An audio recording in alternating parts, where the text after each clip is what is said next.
Дякую, Стенко Віталій. Уніан. Перше питання до президента України. Хочу вас запитати про підсумки вашої вчорашньої зустрічі з державним секретарем США Ентоні Блінкеном і міністром закордонних справ Британії Девідом Лемі. Чути?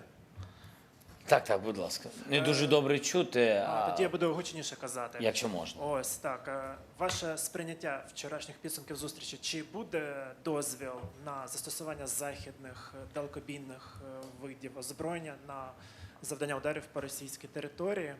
І чи, відповідно, наші партнери зобов'язуються надати більше відповідних ракет для того, щоб у нас були заповнені арсенали, щоб ми могли влучати по російським цілям?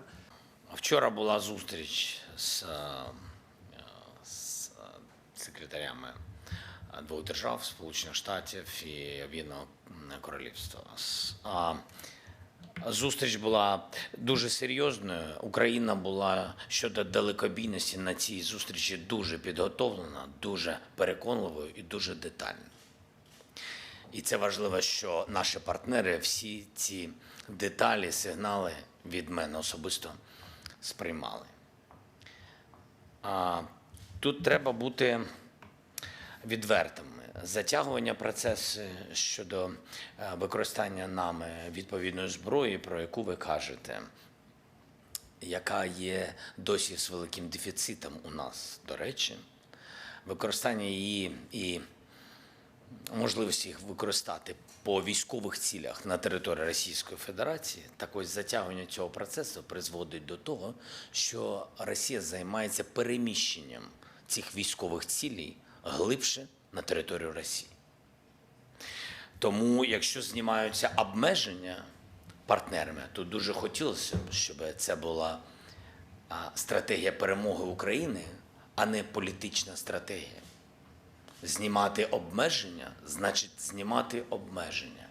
А якщо пропонується, чи буде запропоновано, подивимось, зняття обмеження на відповідну дальність, до якої ворог вже застосував свої військові цілі, як я сказав, то це тоді виключно політичне рішення, щоб зняти той тиск від партнерів інших країн, і від України, і від журналістів на країни, які мають це рішення прийняти.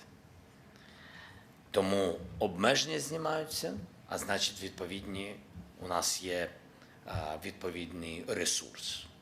Якщо можна застосовувати зброю, можна застосовувати, як нам потрібно, щоб збивати військові цілі. Якщо знімається обмеження на якусь зброю, до якої немає ракет, це не зняття обмежень. Це інший вид, як не давати позитивного рішення щодо застосування відповідної зброї. Ось так ми це сприймаємо. І в цьому я був дуже прямий вчора. І абсолютно, як я вам сказав, дуже детально. Дякую.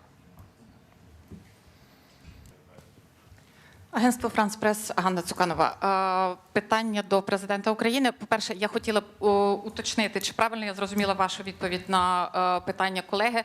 Тобто вчора ваші гості не підтвердили зняття всіх обмежень на удари далекобійною зброєю по території Російської Федерації. Чи правильно я зрозуміла? Я так вважаю. Якщо можна застосовувати відповідну зброю, ви бачите її результат в ворожих цілях на території тимчасово окупованих або на території Російської Федерації.